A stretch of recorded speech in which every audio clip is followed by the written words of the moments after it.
दोस्तों, आज की कहानी है श्रवण कुमार की। रामायण से ली गई है यह कहानी। तो कहानी को पूरी सुनिएगा तथा शेयर भी ज़रूर कीजिएगा। यह कहानी 4 युगों में से एक युग त्रेता युग की है, जिसमें भगवान श्री राम का जन्म हुआ था। किसी गांव में एक गरीब परिवार के अंदर श्रवण नाम के एक लड़के का जन्म होता है। श्रवण कुमार के माता तथा पिता दोनों ही अंधे होते हैं। उन्होंने अपने लड़के को बड़े ही अच्छे संस्कार दिए थे। श्रवण कुमार घर का सारा काम किया करता था। जंगल से लकड़ी काट कर लाना, खाना पकाना तथा अपने माता पिता को खिलाकर फिर खाना खाना। जिंदगी यूं ही चल रही थी। जब श्रवण की आयु 17-18 साल की हुई तो उसके माता पिता ने तीर्थ यात्रा की अपनी इच्छा उसको बताई। उन्होंने श्रवण से कहा कि वे तो अब बूढ़े हो चुके हैं और बहुत ज़्यादा दिन तक शायद ही जीवित रहें। तुम हमें किसी तरह तीर्थ यात्रा पर ले चलो ताकि हमारा जीवन धन्य हो जाए। श्रवण कुमार अपने माता पिता का बिल्कुल आज्ञाकारी था और अपने माता पिता को बिल्कुल भगवान की तरह मानता था। उसने अपने माता पिता की इच्छा के बारे में सोचना शुरू कर दिया। उसने अपने माता पिता की इच्छा पूरी करने के लिए कहीं से 2 बांस की टोकरियां बनवा ली तथा उनको एक बांस के दोनों सिरे पर तराजू की तरह बांध दिया। दोस्तों, कहानी को लाइक तथा चैनल को सब्सक्राइब ज़रूर कर दीजिए। प्रभु श्री राम आपकी सभी मनोकामनाएं पूर्ण करेंगे। जब सारी तैयारी हो गई तो उसने एक टोकरी में अपनी माँ को तथा दूसरी टोकरी में अपने पिता को बैठा लिया। एक दिन वह बांस को अपने कंधों पर उठाकर तीर्थ यात्रा के लिए चल पड़ा। सबसे पहले वह एक तीर्थ धाम के लिए चल पड़ा। रास्ते में जब लोगों ने देखा कि एक युवक 2 वृद्ध को एक तराजूनुमा टोकरियों में बैठा कर ले जा रहा है तो उनकी उत्सुकता बढ़ गई। पूछने पर जब श्रवण ने उनको बताया कि वह उसके बूढ़े माँ बाप है और वह उनको तीर्थ यात्रा कराने ले जा रहा है, तो लोगों में श्रवण की पितृभक्ति की चर्चाएं होने लगी और वह धीरे धीरे लोगों के लिए आदर्श बनने लगा। श्रवण दिन भर अपने माता पिता को यात्रा कराता तथा थक जाने पर किसी नदी या झरने के पास 1-2 घंटे के लिए आराम करता। इस बीच में वह जंगल से लकड़ियाँ बटोर कर लाता तथा अपने माता पिता के लिए भोजन तैयार करता। उसके बाद वह फिर से अपने माता पिता को यात्रा पर ले चलता था तथा शाम होने पर वह जंगल में कहीं पर भी आसरा ले लेता और सवेरे फिर से भोजन करने के बाद यात्रा शुरू कर देता था। बीच रास्ते में वह अपने माता पिता को चीज़ों के बारे में पूरा विस्तार से बताते हुए भी चलता था। इस तरह यात्रा करते करते कई महीने बीत चुके थे। यात्रा करते करते एक दिन श्रवण अयोध्या नगरी में सरयू नदी के पास के जंगल में पहुंच गया। गर्मी के दिन थे, दोपहर का वक्त था। उसके माता पिता को बहुत प्यास लग रही थी। श्रवण के पिता ने कहा, बेटा, हमें बहुत प्यास लगी है और आवाज़ सुनकर मुझे ऐसा लग रहा है कि आसपास कोई नदी या झरना है।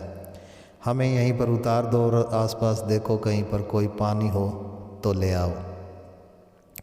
श्रवण ने अपने माता पिता को वहीं एक छायादार पेड़ के नीचे बैठा दिया और एक कमंडल लेकर नदी की तरफ चल पड़ा। उधर थोड़ी ही दूर पर अयोध्या नगरी के राजा तथा प्रभु श्री राम के पिता दशरथ शिकार करने जंगल में आए हुए थे और वे एक हिरण का पीछा कर रहे थे।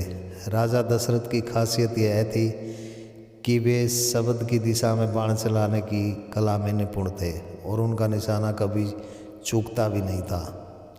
नदी के किनारों के पास काफ़ी ऊंची ऊंची झाड़ियाँ थी। राजा दशरथ भी नदी के किनारे के आसपास ही थे। वह हिरण दौड़ता हुआ नदी की तरफ ही आया था। उसी समय श्रवण कमंडल में जल भर रहा था। उसके कमंडल से पानी भरने की ऐसी आवाज़ आ रही थी जैसे कोई जानवर पानी पी रहा हो। जैसे ही यह आवाज़ राजा दशरथ के कानों में पहुंची तो उनको लगा कि वही हिरण पानी पी रहा है। हालांकि नदी के किनारे ऊंची ऊंची झाड़ियाँ होने के कारण उनको नदी के किनारे पर कुछ भी दिखाई नहीं दे रहा था। राजा दशरथ ने तुरंत ही आवाज़ की दिशा में शब्द वेदी बाण चला दिया। कुछ ही सेकंड में एक मनुष्य के चिल्लाने की आवाज़ राजा दशरथ को सुनाई दी। राजा दशरथ को लगा कि कुछ अनहोनी हो गई है और उनको एहसास हुआ कि उन्होंने वह बाण किसी मनुष्य पर चला दिया है। दोस्तों, लाइक कर दीजिए वीडियो को और चैनल को सब्सक्राइब ज़रूर कर लीजिए। राजा दशरथ तुरंत ही अपने घोड़े से उतरकर आवाज़ की दिशा में दौड़ पड़े। वहाँ उनको श्रवण घायल अवस्था में मिलता है। राजा दशरथ को अपने किए पर काफ़ी अफसोस होता है, लेकिन अब कुछ भी नहीं हो सकता था। श्रवण ने उनको कहा, हे राजन, आपने यह क्या किया? मैं अपने अंधे माँ बाप की इकलौती संतान हूँ और उनको तीर्थ यात्रा पर लेकर जा रहा था, लेकिन तुमने एक बूढ़े माँ बाप का इकलौता सहारा छीन लिया। राजा दशरथ श्रवण से माफ़ी मांगते हैं। श्रवण राजा दशरथ से कहता है, हे राजन, मैं तुम्हें माफ़ कर दूंगा, लेकिन मेरी एक आखिरी इच्छा पूरी कर दो।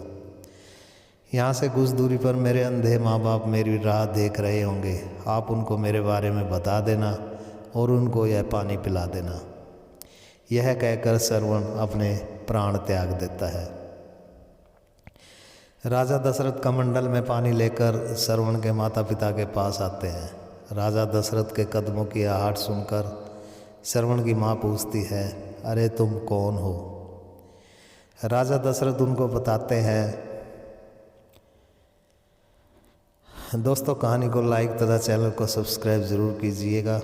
प्रभु श्री राम आपकी सभी मनोकामनाएं पूर्ण करेंगे। राजा दशरथ उनको बताता है कि मैं अयोध्या नगरी का राजा दशरथ हूँ और मैं आपके लिए कमंडल में जल लेकर आया हूँ, आप यह जल पी लीजिए।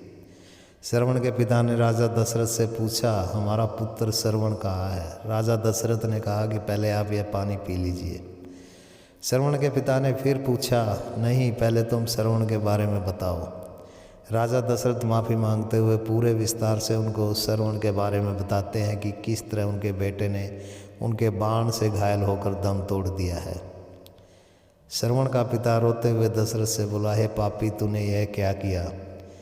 हम अंधे माँ बाप का एक ही इकलौता सहारा था, वह भी तुमने छीन लिया।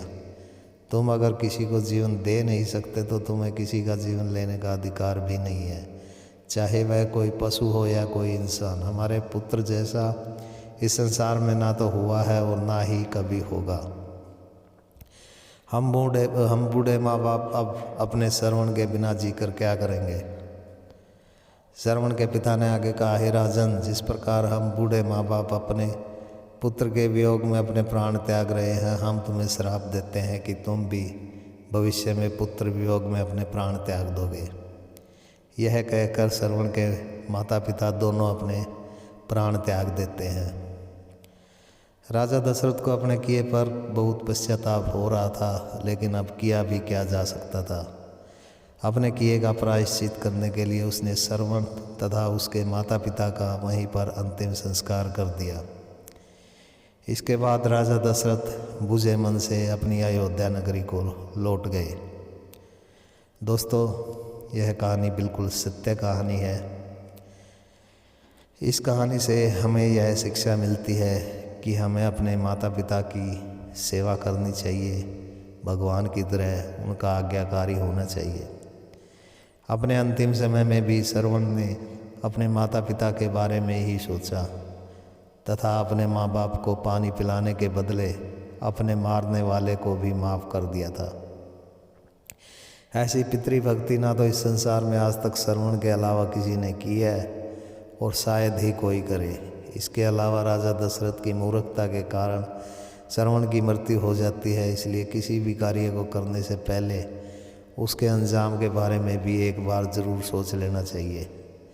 राजा दशरथ को अपनी भूल का खामियाजा देर से ही सही मगर भविष्य में भुगतना ज़रूर पड़ा था, जिसको यह सारा संसार जानता है।